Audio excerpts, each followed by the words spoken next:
خدا یسوع مسیح کے بارے میں غلط باتیں کہتے ہیں، اور خدا یسوع مسیح کے بارے میں جو ہے اس حد تک بھی کہ وہ مطلب جو ہے بالزبول کی مدد سے جو ہے وہ بدروحوں کو نکالتا ہے، بشرطے حالانکہ ان کو یہ چاہیے تھا کہ وہ خدا کی جو قدرت ہے وہ اس کو پہچانتے اور خدا یسوع مسیح پر ایمان لاتے، لیکن انہوں نے ایسا نہیں کیا۔ اسی لیے خدا یسوع مسیح نے یہ بات کہی کہ مطلب تم لوگوں کا جو گناہ ہے وہ کبھی بھی معاف نہیں کیا جائے گا۔ جیسے کہ آگے ہم پڑھتے ہیں تو اس میں لکھا ہے کہ یا تو درخت کو بھی اچھا کہو اور اس کے پھل کو بھی اچھا، یا درخت کو بھی برا کہو اور اس کے پھل کو بھی برا کہو۔ تو اسی طرح سے ہم یہ دیکھتے ہیں کہ ہمیشہ خدا نے یہ لکھا ہے کہ کیونکہ اس کے پھل کو بھی برا کیونکہ درخت پھل ہی سے پہچانا جاتا ہے۔ ہم سب جانتے ہیں، جیسے کہ میں نے آپ کو پہلے بھی بتایا کہ روح کے پھل جو ہیں انسان میں نظر آتے ہیں۔ جب انسان کے اندر روح کے پھل اگر کسی کے اندر نظر نہیں آتے تو ہم سمجھ جائیں کہ وہ شخص خدا کی طرف سے نہیں ہے، وہ کسی اور کی طرف سے ہے۔ اس لیے ہمیں جو ہے اپنی پہچان، اپنی پرکھ بھی جو ہے وہ خدا کے روح کی ہدایت سے کرنی ہے، اور دوسرا جو ہے اپنے الفاظ جو ہیں وہ بھی تول کر اور بڑے ہی ہمیں ہمبلی اور ہمیں جو ہے بڑے ہی ناپ تول کر جو ہے وہ الفاظ جو ہیں وہ استعمال کرنے ہوتے ہیں۔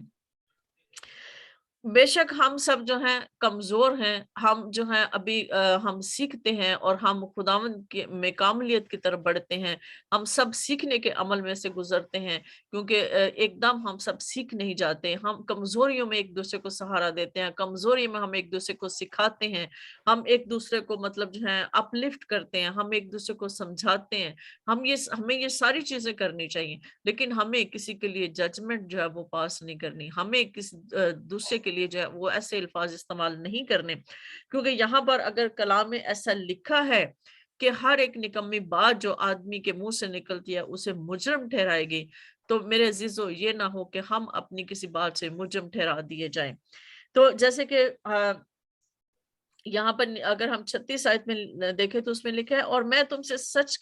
تم سے کہتا ہوں کہ جو نکمی بات لوگ کہیں گے عدالت کے دن اس کا حساب دیں گے، کیونکہ تو اپنی باتوں کے سبب سے راست باز ٹھہرایا جائے گا اور اپنی باتوں کے سبب سے ہی قصوروار ٹھہرایا جائے گا۔ تو میرے عزیزو، ہمیں جو ہے یہ آج جو بات ہے وہ یہ ہے کہ بے شک ہم خداوند میں ہیں، بے شک ہم راست باز ہیں، بے شک خداوند کی راست بازی ہمیں حاصل ہے،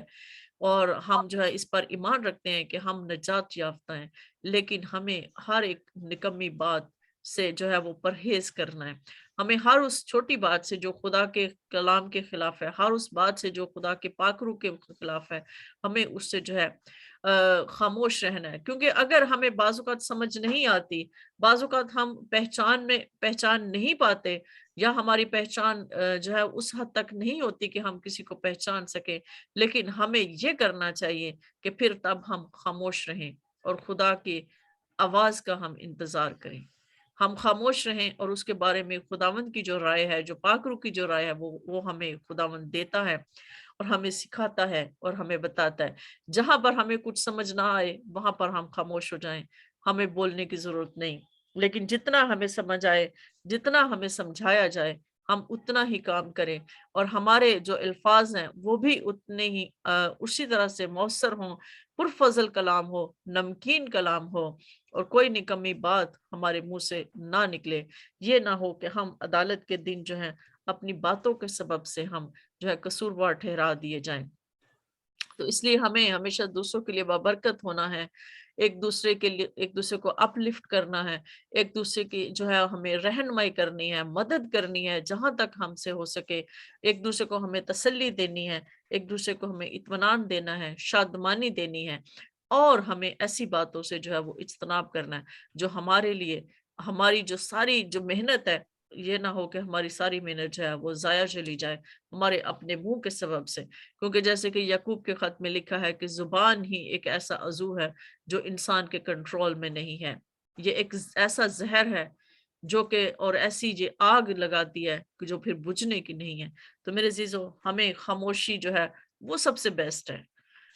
کہتے ہیں نا کہ اگر بولنا جو ہے وہ چاندی ہے تو خاموشی سونا ہے، تو اس لیے اگر ہم سب کی زندگیوں میں کچھ ایسے حالات ہوں تو ہمیں خاموشی سے اس کا انتظار کرنا ہے،